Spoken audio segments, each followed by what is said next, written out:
Olá, muito boa noite para todo mundo. Visitando de assustado a fazenda do Taboado, no transporte de uma boiada comprada na Estrela do Norte, a comitiva viajadeira do Terra Viva DBO na TV foi convidada para armar a rancharia e entrar na folia violeira com o povo da freguesia.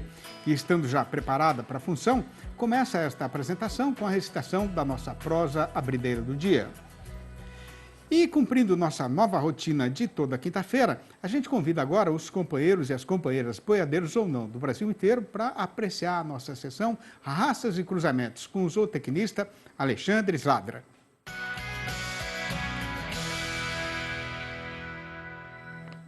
E quem mandou pergunta para a gente hoje foi o pecuarista Arnaldo Padula, de Poconé, em Mato Grosso.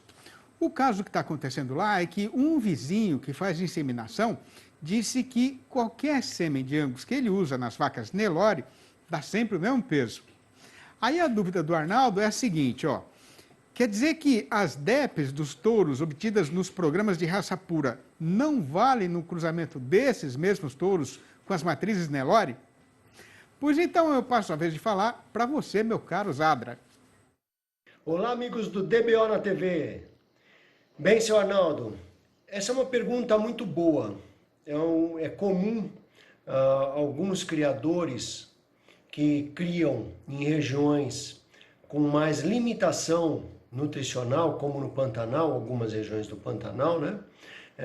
Reclamarem que, olha, eu uso qualquer touro, dois touros da mesma raça, com DEPs diferentes, animais muito bons para DEP e outros muito ruins, por exemplo, no cruzamento com Angus, eu não achei diferença entre touro que tem uma DEP muito alta para peso, né, a desmama, ou ao ano, e outro touro que tem uma DEP baixa ao ano. Eu não encontrei diferença. Isso ocorre porque, primeiramente, as DEPs, o valor genético, quando a gente acha um valor genético para um animal, significa que ele realmente tem genes positivos para aquela característica. Genes que são transmitidos de pai para filho, lógico que aí vai depender da herdabilidade da característica, o quanto que ela é herdável, né? Mas, de toda forma, ele transmite isso aos filhos puros. E esses genes são achados principalmente, né, nos programas de melhoramento da raça. Muito bem. Por que em certos casos, no cruzamento, por exemplo, de dois touros Angus, um muito bom para DEP ao ano e um outro baixo, tem um número baixo para DEP ao ano, por que a diferença é muito pequena ou quase não existe diferença aí no Pantanal? A gente precisa lembrar que quando nós fazemos cruzamento, a gente tem heterose. E quanto pior o ambiente, maior o resultado da heterose para aquela raça. Mas a diferença é pequena em ambientes restritos para comida, para alimentação. A diferença vai ser pequena, por exemplo, para ganho em peso, um touro com uma altíssima DEP ao ano e um touro com DEP ao ano mais baixa. A gente tem a diferença muito baixa porque a restrição alimentar ocorre. Então você limita o animal. A partir do momento que você começa, seu Arnaldo, a lidar com melhor alimentação, o que vai acontecer? Essas DEPs, esse touro de DEPs melhores, ele vai se sobressair através dos seus filhos, fazendo filhos mais pesados, ok? Isso a gente chama de genética aditiva, ou seja, são genes que ao se somarem, eles incorrem num resultado melhor na sua progênie para aquela característica escolhida.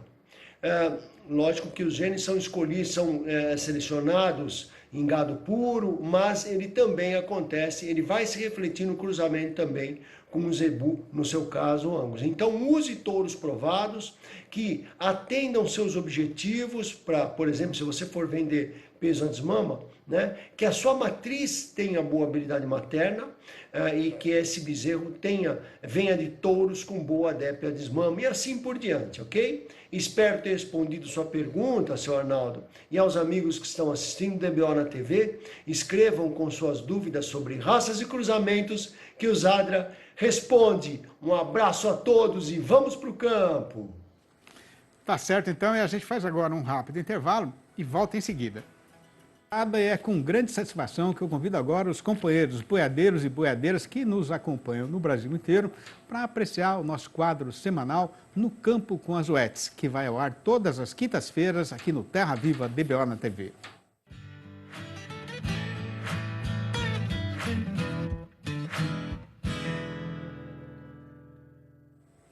A UETs, que é líder global em saúde animal, está com a gente toda semana trazendo informação e conhecimento de alta qualidade e de muita utilidade na lida cotidiana da propriedade.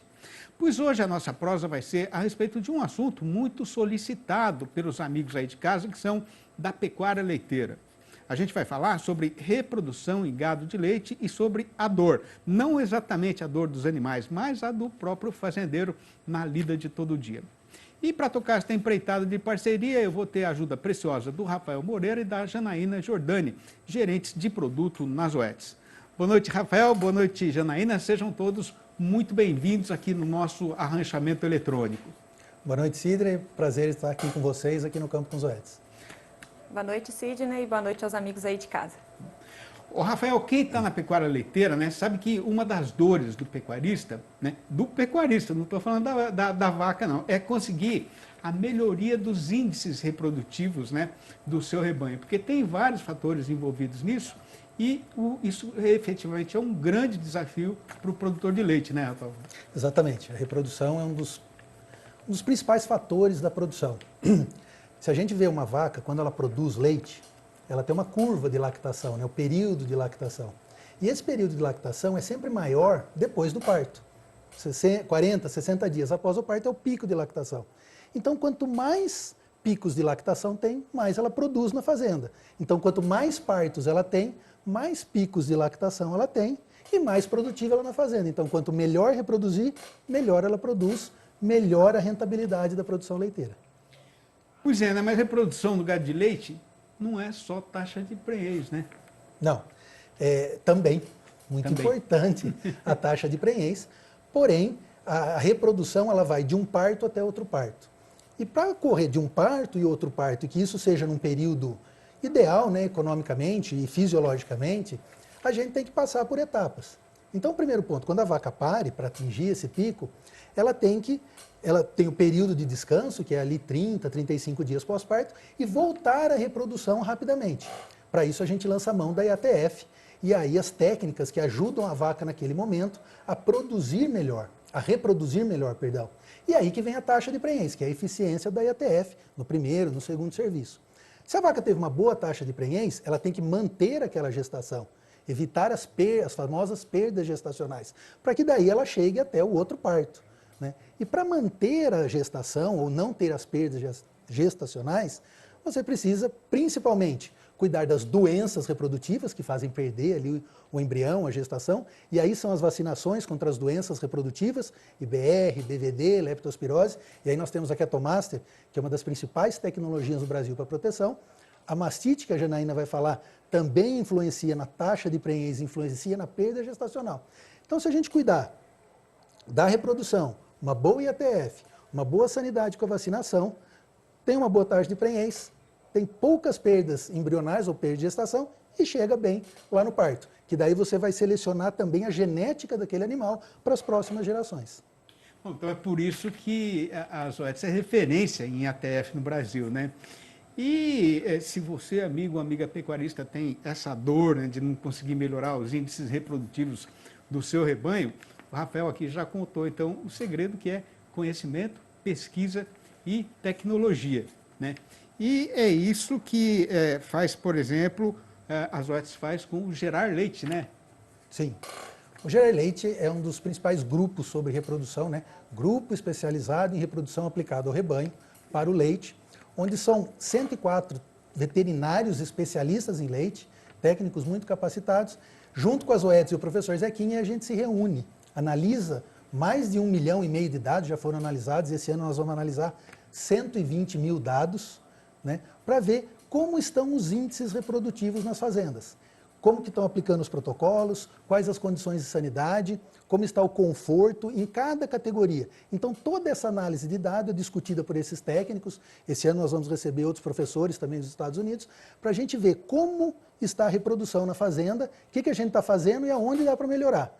Pessoas capacitadas, bastante dados e discussão para a gente levar para as propriedades eficiência reprodutiva. Professor Zequinha, grande cabeça da Unesp, né? De Jabuticabal, né? Mentor e guia nosso no Gerar. E com grande folha de serviços prestados para a pecuária brasileira. Exatamente. Né? Bom, mas com base nas análises do Gerar, mais a experiência dos técnicos, né? O que é que a Zoetis busca mostrar nos pontos importantes que influenciam a eficiência reprodutiva, como qualidade do leite, sanidade, genética, e também as ferramentas que ajudam o produtor a conseguir isso? Com base nos dados Gerar, e daí a gente traz o programa Saber com Zoetis Produz Mais, que são essas ferramentas em várias etapas aplicadas que ajudam o produtor a saber aplicar a ação correta no momento correto e que a reprodução e a produção seja um trabalho contínuo. Não é só olhar a reprodução, não é só olhar a nutrição, não é só olhar a qualidade do leite ou mastite separadamente. É tudo um conjunto na fazenda. E a hora que o veterinário, né, o nosso grande parceiro o veterinário, para o nosso grande cliente, que é o produtor, olham de uma forma contínua, a gente consegue ir melhorando a reprodução. Ou seja, melhorando a produção e a reprodução. Reprodução, qualidade do leite e genética. Esse é um tripé muito importante que a gente tem que olhar numa continuidade para ter uma melhor produção na fazenda e uma longevidade do rebanho. No fundo, ganhar mais dinheiro e ficar feliz com o rebanho, né? Isso é importante também. Que interessa também, né? Não é só por boniteza, né? Exatamente. Ô, Janaína, quer dizer que você concorda, então, com o Rafael, que saber com a Zoetis produz mais? Com certeza, Sidney. Igual o Rafael falou, a gente tem, né, várias fases ali de produção do animal. Então, é muito importante que o pecuarista, para que ele consiga ter uma melhor lucratividade, uma melhor rentabilidade dentro da atividade leiteira ou também da atividade de corte, que ele possa, né, se dedicar, possa ter os cuidados em todas as fases do animal. Então, por isso que a gente fala que a Zoetis, ela tem esse foco na saúde animal e o cuidado contínuo em cada uma das fases. Então, a gente até já falou aqui em outros momentos, né, do conceito do que é a farmácia da fazenda. A gente sabe que dentro da fazenda de leite, por exemplo, ou da fazenda de corte, é muito comum ter eventuais emergências, uma necessidade. Então, é importante que o produtor tenha a sua farmácia abastecida. Então, agora, por exemplo, no mês de maio, é uma fase importantíssima para vermifugar o rebanho de corte. Então, é importante o produtor estar preparado. E a gente está com uma campanha imperdível agora, que é a Farmácia da Fazenda, com vários kits montados especialmente para o produtor, para que ele garanta a sua farmácia abastecida. Bom, a gente tem uma gravação, né, que foi preparada especialmente sobre esse assunto. Vamos ver? Doenças parasitárias continuam causando prejuízos. A Zoetis tem a solução completa para cada fase do animal. Dectomax, para a prevenção de bicheiras de umbigo. Sidectin combate a verminose, melhorando a prenhez. Trel-Ace, poderoso no combate 5811 da verminose. Onix, na vermifugação de bezerros pré-desmame. E ainda, o Top Tag 180, poderoso no combate da mosca dos chifres. E a Zoetis está com uma campanha especial. Aproveite a oportunidade. São vários kits, compre e ganhe. Para a sua necessidade, confira no site da Zoetis as revendas participantes. Zoetis, para os animais, pela saúde, por você. Bom, agora, voltando para o Rafael, né, eu tenho certeza que o amigo e a amiga produtores de leite, né, que estão vendo a gente aí na televisão, gostariam muito de ter um técnico do Gerar para ajudar a ter essa visão global que a gente está falando aqui, porque são pontos que às vezes são tratados isoladamente numa fazenda, mas quando a gente vê isso em conjunto, né, eles ficam bem mais fáceis de trabalhar e de entender o processo, né, que é para ter essa visão, quer dizer, para ter essa visão a gente precisa de conhecimento, né, Rafael? Perfeitamente, conhecimento, índices e análise de dados. E aí, se o amigo que produz leite, ele quiser saber dos índices de ATF dele, como estão aí como está a reprodução na fazenda, acesse o nosso site do Gerar, www.zoetis.com.br/Gerar. Lá tem os protocolos indicados para as categorias e todos esses índices de reprodução que nós comentamos. Ô, Janaína, bom, a gente tem aí, a gente estava falando, né, depois de saber que uma das dores do produtor é justamente essa questão de, às vezes, não conseguir melhorar os seus índices de produtividade, né? E tem uma outra dor que é muito importante também, que é a matina, né? Como que está isso? Com certeza, Cid. É uma das dores este ano de muito produtor de leite aí no Brasil. Acho que a doença hoje que mais impacta dentro da atividade leite é muito a transparência da doença fazenda, que a qualidade do leite afeta a produção. A doença nela era uma ação sistêmica normal, né, que impacta os índices reprodutivos. Mas hoje a gente não vai conseguir falar de tudo isso, né? Então, mas na semana que vem é importante a gente já deixar o convite aí para o nosso amigo pecuarista, porque falar de qualidade do leite, falar de mastite, a gente precisa de mais prosa para conseguir passar sobre todos os pontos. Então, na semana que vem, a gente vai abordar mais profundamente sobre qualidade do leite e também sobre a genética e como esses dois fatores podem melhorar, né, com o produtor melhorando os índices na fazenda, como ele pode melhorar a reprodução, como o Rafael falou, e também melhorar a lucratividade dentro da produção. É interessante a gente lembrar sempre, né, que a mastite é o pior problema de sanidade que a gente tem no rebanho brasileiro, não só no rebanho leiteiro brasileiro, não só aqui, né? No mundo inteiro também tem esse problema, né? E é muito importante o pecuarista, o produtor de leite, estar sempre atento com relação a isso, né, Janaína? Com certeza, Sidney. E assim, a gente fala que para tratar a mastite não tem uma receita fácil, né? Ela é uma doença causada por vários fatores, então é muito importante que o produtor adote cada um desses fatores. E é uma rotina na fazenda. Se não criar rotina para cuidar, né, para reduzir a incidência dela, ele nunca vai conseguir controlar essa doença na fazenda. Muito bom. Bom, e agora chegou aquela hora que fica reservada para todo mundo que está em casa poder adquirir e aumentar esse conhecimento, né, que a gente estava falando aqui, que é tão importante na lida e na vida do produtor. E é muito fácil participar do programa, viu? É só mandar a sua pergunta por mensagem de áudio ou de vídeo com este QR Code que está aí na tela. E a Zoetis responde. E quem mandou uma pergunta no programa anterior foi o nosso companheiro boiadeiro Orozimbo, da Bahia. E o que ele está querendo saber é qual é o melhor protocolo para a IATF. Você responde, Rafael? Claro, com prazer. Obrigado, Orozimbo, pela pergunta. Já que nós estamos falando de leite, o melhor protocolo daquele de IATF tem para cada categoria o protocolo indicado. É isso que o Gerard estuda. Então, tem várias categorias, várias condições de protocolo que você pode acessar lá no site do Gerard e ver como está a condição do seu gado para usar o melhor protocolo. Mas eu dou duas dicas para você. Primeiro, use um bom implante de progesterona, o qual o Cider é o mais indicado para o gado de leite pela sua concentração e pela sua disponibilidade do ativo, ou que ele vai sincronizar o animal melhor. E também use o Lutalize, comprovadamente em mais de 10 milhões de dados, né, que a gente estuda no Gerard, que tem a eficiência e traz boas taxas de prenhez na IATF.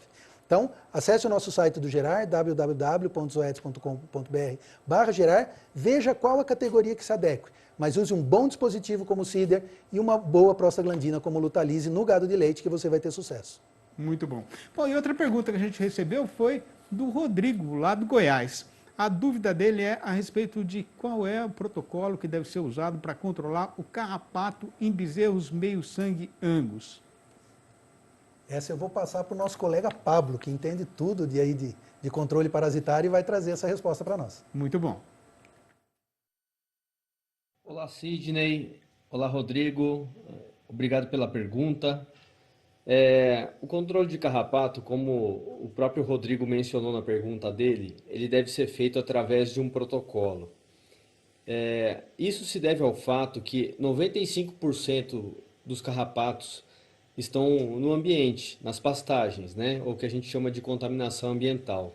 E 5% deles estão nos animais, né? Que é a infestação que a gente observa aí no dia a dia, andando, olhando o gado, né?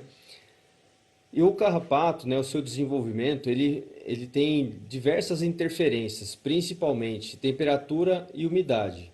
Então, a nossa recomendação é começar o protocolo de controle de carrapatos já na primavera.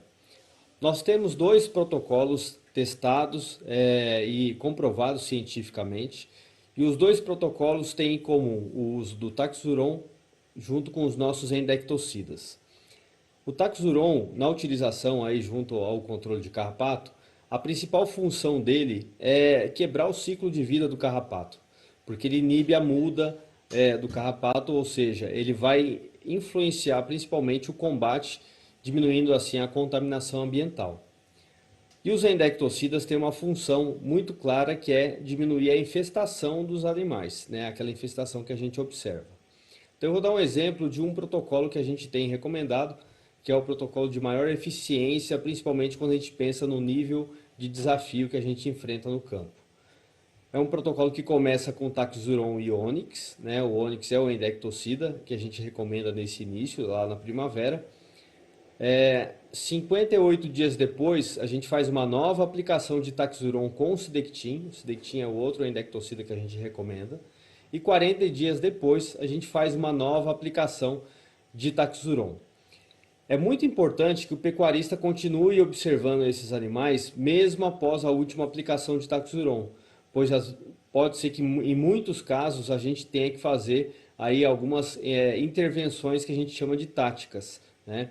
Como eu falei, a infestação, a contaminação ambiental é o maior problema que a gente enfrenta quando a gente pensa no combate ao carrapato, né? Então essa observação constante dos animais vai permitir com que a gente tome as decisões corretas para que a gente faça os tratamentos de uma forma mais eficiente. Caso tenha ficado alguma dúvida, por favor, entre em contato aí com o Zoetis Responde. A gente vai ter o maior prazer em voltar e tratar esse tema com uma maior amplitude e esclarecer talvez mais pontos que tenham ficado dúvidas. Espero ter respondido aí o Rodrigo e sucesso a todos aí nas suas atividades. Um grande abraço. Grande abraço, Pablo. Bom, obrigado aí, né, Pablo? Eu aproveito para agradecer também o Rafael Moreira e a Janaína Giordani pela participação no nosso programa. Rafael, muito obrigado, até a próxima. Janaína, muito obrigado pela presença. Obrigada e até a próxima semana. Obrigado. Até. Bom, por hoje é isso, mas já fica combinado, marcado para quinta-feira que vem, o nosso próximo encontro aqui no Campo com as Zoetis. E o Terra Viva DBO na TV volta em instantes com o noticiário e o nosso comentário a respeito do caso que foi passado com boi gordo no mercado. E a respeito do boi gordo, o que tem para ser contado é que, conforme já estava sendo esperado, a semana encurtada pelo feriado de Sexta-feira Santa foi arrematada com o carretão embicado na descida do Estradão. A primeira parte da explicação é que, justamente pela tradição religiosa, esta hora é de jejum e abstinência de carne. E a outra questão, que também já é da sabedência da companheira boiadeira, é o aumento da oferta de gado terminado por conta do avançamento do calendário, que está provocando o enfraquecimento da cotação no nosso mercado pecuário. Pois então, tendo a precisão de ser ligeiro no serviço com mestiço, fique o amigo fazendeiro avisado de que no balanço do dia da Scott Consultoria foram apuradas mudanças nas cotações em 18 das 32 regiões pesquisadas no Brasil inteiro, sendo que em 14 destas praças o preço caiu, mas em 4 a arroba reagiu e subiu. Em Goiânia, a capital do Goiás, o boi voltou para R$ 289,50 e a fêmea para R$ 270, a prazo e livre do Fundo Rural. No sul do estado, o macho foi rebaixado para R$ 293,50. No norte das Minas Gerais, o boi escorregou para R$ 283,50 e a vaca para R$ 278. Na região sul, o macho desceu para R$ 292,50. No Triângulo Mineiro, o boi piorou para R$ 295,50. Em Campo Grande, a capital de Mato Grosso do Sul, a vaca tropeçou para R$ 275. Mas em Dourados, o boi foi para o lado contrário e aumentou para R$ 297,50. Em Cuiabá, capital de Mato Grosso, a fêmea desandou para R$ 278. No sudeste do estado, o boi não vale mais do que R$ 287,50 e a vaca do que R$ 279,50. Na região sudoeste, os preços novos são R$ 285,50 para o macho e R$ 268,00 para a fêmea. No norte mato-grossense, o valor máximo oferecido pelo boi é R$ 290,50 e pela vaca, R$ 277,00. No Rio de Janeiro, o macho recuou para R$ 290,50. No noroeste do Paraná, o boi não passa de R$ 305,50. No oeste da Bahia, a vaca foi cortada para R$ 279,50. No sudeste da Rondônia, o macho afundou para R$ 266 e a fêmea para R$ 256. Já no norte do Tocantins, o caso foi de alta geral, com o boi indo para R$ 287,50 e a vaca para R$ 269. No sul do estado, a fêmea subiu para R$ 268. E em Redenção do Pará, a vaca avançou para R$ 269. Para a viola poder chorar que nem gente, o vivente precisa saber temperar. Mas para ter sucesso nessa empreita, carece de seguir direito cada passo da receita. A primeira coisa é pegar com jeito no braço e encostar no peito, correndo a mão no bordão, no traço e na toeira. Depois é só pinicar de leve para parear no compasso das batidas do coração. E quando o bojo começar a respirar também, na mesma toada, nessa hora ela vai estar pronta e preparada para ser sua parceira a vida inteira.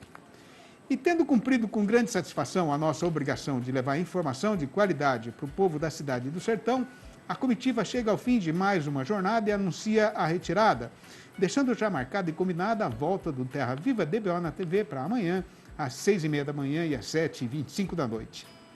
Um abraço para todo mundo, bom feriado e até lá então.